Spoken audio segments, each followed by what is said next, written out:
Aliens arriving on Earth first kill an entire small town and then bring half of its population back to life, although it's hard to call it life. We searched for a new home. We found one. This planet. Somewhere in Pennsylvania, in the small town of Berridge, a family sits down for dinner. Suddenly, there is a loud bang outside, the lights go out, and people briefly come to their senses before dying. Later on, exobiologist Lawrence Stone hears news reports on TV about a powerful explosion in Berridge that killed the entire population of the town, 1,300 people. The air in the settlement is poisoned by some toxic substance, and the theory that the explosion occurred at the local chemical plant becomes increasingly popular. Lauren takes a bath and remembers herself, her father, and a field she used to run through. Her memories are interrupted by the arrival of the military, although Lauren does not quite understand how she can help with the investigation. Colonel Emmerich introduces her to astrobiologist Santiago. Geologists confirmed that the accident was the result of a meteorite impact, which released a deadly gas. That's why they were invited to the crash site. The military will be grateful for any evidence they find that can shed light on the nature of the incident. Emmerich assures Lauren that he chose her because he read her work, but asks her to take an alcohol test. Scientists are dressed in protective suits and taken to the meteorite crash site. On the way, Santiago praises her book on microbiology in Antarctica and signs of extraterrestrial life. But the woman doesn't engage in conversation. Arriving at the site, the pair only sees a snowy field and a small pile of ground. While Santiago inspects the area, Lauren notices a small sprout of some red plant and pities it for growing in such a terrible place. Upon arriving home, Lauren begins to search for similar cases and finds mention of a similar incident. In 2013, a meteorite exploded over the city of Chelyabinsk in Russia, and an interview with the local resident was filmed by American television. She recounted that after the meteorite fell, a poisonous gas spread throughout the area, causing many people to die. It was also said that a very large tree grew at the site of the impact, around which all living things died. The tree was cut down, and information about the incident was kept secret. In the postscript to the interview, journalists reported that the woman was killed almost immediately after it. The next day, doctors begin to perform an autopsy on the man who died in Berridge, and at first everything looks completely normal. But when the doctor makes an incision, a strange blue liquid begins to seep out, which then returns to the body after a short time, and the wound heals. But even more surprising is the resurrection of the man, who suddenly sits up on the table and silently looks down, not reacting to the voices of those around him. The man has no pulse or blood pressure, and his body is cold. In other words, by all indications, the man is dead. Suddenly, there are cries behind the door. It turns out that another 40 people suddenly opened their eyes and came back to life. The doctors tried to get some kind of reaction from the resurrected, but to no avail. They are all residents of the town center, who not only inhaled the poisonous gas, but also ingested some substance that led to DNA transformation.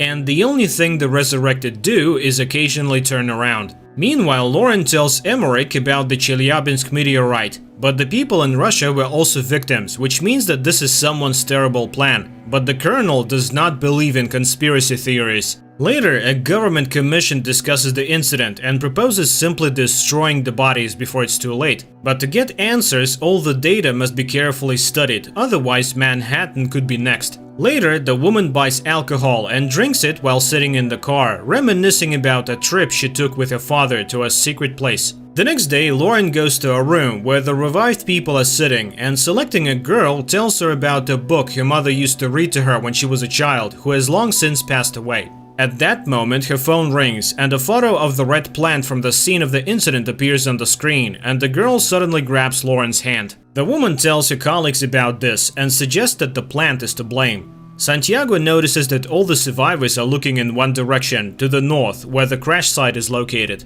And then the colonel confesses that they found a sapling, but they don't know what it is, because the plant is huge and continues to grow. The thing is that the area is sealed off, and the plant was only noticed when it became visible from a distance. It turns out that it wasn't a meteorite that fell on the ground, but a huge seed. A team of scientists is sent to the site, taking one of the revived with them. They bring him to an unimaginably huge tree on a cart and watch from a distance, but he remains motionless. And when people have lost all hope, the man in the wheelchair suddenly moves, raises his head, looks in surprise at his hands and the snow under his feet. And then he admits that he can't survive in the Earth's environment, so he will stay here. Upon returning, Lauren reports that the tree is generating the necessary environment for its survival, including the air that is toxic to humans. The aliens arrived on Earth through special portals that scientists call wormholes. She is bombarded with questions, revealing that she has had problems with alcohol and prohibited substances. Later, a psychotherapist calls her answering machine, who was waiting for her at a session as part of her sentence. They were supposed to discuss her childhood memories that are haunting her, but she didn't show up.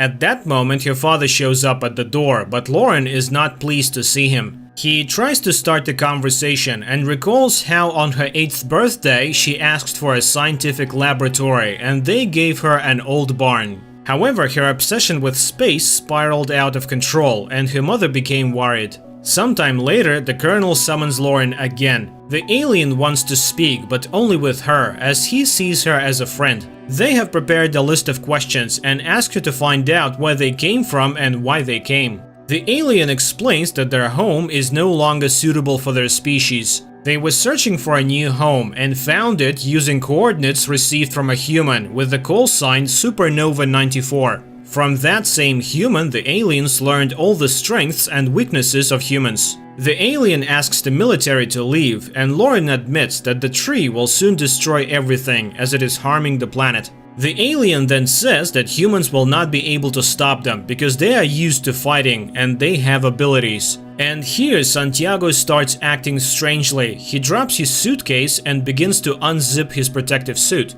The military personnel try to contain him, but they cannot do anything. The man falls to the ground and tears the hose from the mask of a soldier who was trying to help him. The soldier removes his useless mask and dies. Then one of the soldiers suggests shooting the alien, and just then they are hit by a sound attack that drives them crazy and they open fire on each other. One of the survivors takes stunned Lauren away. Later, a fighter jet armed with missiles is sent to the tree. The pilots see a small figure of a person at the base of the tree and receive orders to attack the target.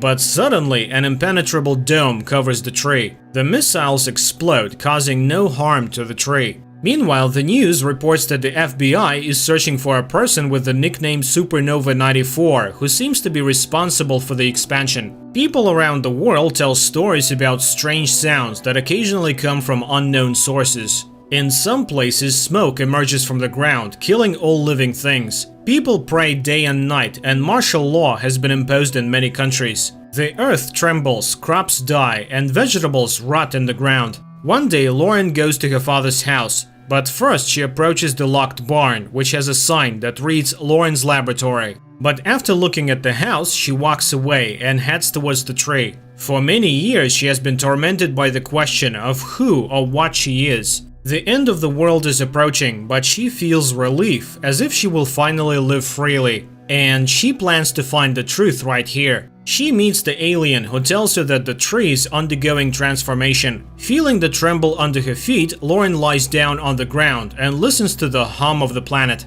The time has come, new life is growing, and all of this has happened because of her. And finally, Lauren remembers the day when her father brought her to a secret base where an unidentified flying object had been brought down. Her father left her to wait in the corridor. Bored, she wandered through the rooms, listening to her father being instructed about a powerful and hostile creature that had tried to plant something before it was shot down by the military. The girl found a sarcophagus containing the alien and reached out to the glass. Suddenly, the creature reached out and touched the glass from the other side. She screamed in terror, not understanding what strange thing was happening to her, causing her to lose consciousness. The frightened guard found her and took her to her father, but the girl looked healthy and left with her father. Only from that day on, Lauren hasn't been quite herself. She draws super complex designs of interstellar ships and writes incomprehensible formulas. At school, she constantly gets in trouble, skillfully manipulating not only her classmates but also her teachers, calling herself an alien who wants to go home. And one day, Lauren tunes a transmitter she has built and contacts a distant planet, taking the call sign Supernova 94. Her parents are horrified and forbid her from entering the laboratory. Lauren smashes toys, draws on walls, and tells her mother the date of her death. It is then that her father learns of her new DNA. The girl seems to be changing, becoming something other than human. Adult Lauren sobs in horror at her discovery, but the alien welcomes her home, and she remembers telling the distant planet all about Earth. Meanwhile, mysterious egg-shaped objects begin to appear all over the planet. They emerge everywhere, in forests and cities, deserts and mountains. And one day they suddenly explode, spreading black smoke that kills all life around them. And no one can hide or survive, as the roots have already penetrated the entire Earth. The planet is no longer suitable for the human race. All earthly species and plants have been extinct. The evolution of a new species has begun, and Lauren's journey has come to an end. She's finally home. And this is where the movie ends.